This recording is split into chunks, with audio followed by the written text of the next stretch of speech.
5 बार सांसद रह चुके मुख्यमंत्री योगी आदित्यनाथ की सरपरस्ती में अपनी जीत का दावा ठोक रहे रवि किशन का मुकाबला इस बार इंडिया गठबंधन से है, जिसने सपा प्रत्याशी काजल निषाद को चुनाव मैदान में उतारा है।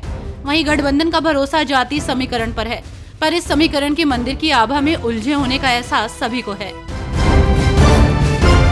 बिहार में बदहाल शिक्षा व्यवस्था को सुधारने के लिए अब के पाठक का विभाग हर स्तर पर जुटा हुआ है, लेकिन लाख सख्ती के बाद भी शिक्षक ही विभाग की बातों को दरकिनार कर रहे हैं। आपको बता दें कि बिहार के सभी स्कूलों में विभाग के अधिकारी लगातार निरीक्षण कर रहे हैं, लेकिन शिक्षकों का विद्यालय से गायब रहने का सिलसिला थमने का नाम नहीं ले रहा। अंतिम चरण के लिए चुनाव प्रचार तेज हो गया है। इस बीच राजनीतिक दलों ने चुनावी रैलियों में ताकत झोंकनी शुरू कर दी है। आपको बता दें कि कांग्रेस की महासचिव प्रियंका गांधी आज पंजाब दौरे पर हैं।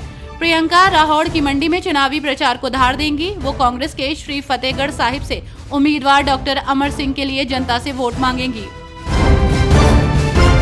लोकसभा चुनाव के लिए छठे चरण का मतदान हो गया है। अगले और आखिरी चरण का मतदान 1 जून को होना है। बशीरहाट लोकसभा सीट पर आखिरी चरण में मतदान होगा। हैरानी की बात तो यह है कि जिस संदेश खाली घटना की आवाज पूरे देश में सुनी गई, वहीं मतदान से पहले अजीब सा सन्नाटा पसरा है, जहां महिलाओं के यौन उत्पीड़न और जमीन हथियाने का विरोध करने वाले लोग अब एकदम से खामोश हो गए हैं। लोकसभा चुनाव के 7वें चरण के चुनाव के लिए जमकर तैयारियां हो रही हैं और ऐसे में नेताओं की बयानबाजी भी जमकर हो रही है।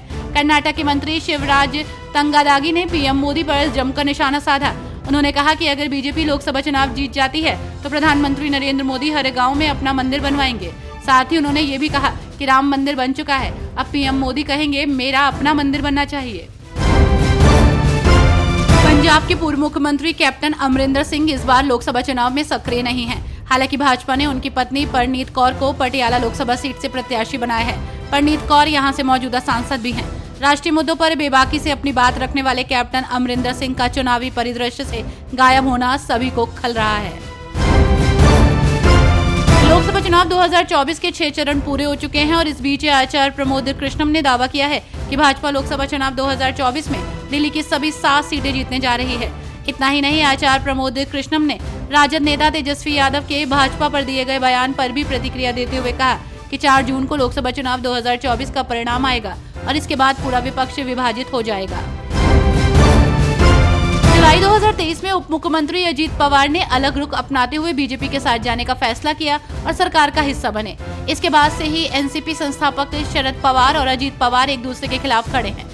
इतना ही नहीं, लोकसभा चुनाव में अजीत पवार ने अपनी पत्नी सुनेत्रा पवार को बहन सुप्रिया सूले के खिलाफ बारामती से खड़ा किया। इसके बाद से पवार परिवार में खींचतान और बढ़ गई है। महाराष्ट्र के डिप्टी सीएम देवेंद्र फडणवीस ने पुणे पोर्शे दुर्घटना के संदर्भ में कहा है कि जुवेनाइल एक्ट के तहत अगर कोई नाबालिग भी गलती करता है तो सबसे पहले कार्रवाई उसके माता पिता पर होती है। इसलिए माता पिता को अपने बच्चों को स्टीयरिंग व्हील देने से पहले सोचना चाहिए। फडणवीस ने अभिभावकों से अपील की कि आजादी को मनमानी न बनने दे। राजस्थान में जहां भीषण गर्मी की वजह से बिजली की मांग बढ़ गई है, तो वहीं बिजली की मांग बढ़ने से पावर कट में भी इजाफा हुआ है। पावर कट की वजह से लोगों को परेशानी हो रही है, तो वहीं विपक्षी दल वहां पर मुद्दा बनाने में जुटे हुए हैं। बिजली की कमी से पार पाने के लिए प्रदेश के सीएम भजन लाल शर्मा ने खुद कमान संभाल रखी है। मामला यहां तक पहुंच गया है कि बिजली अधिकारियों की छुट्टी भी रद्द कर दी गई है।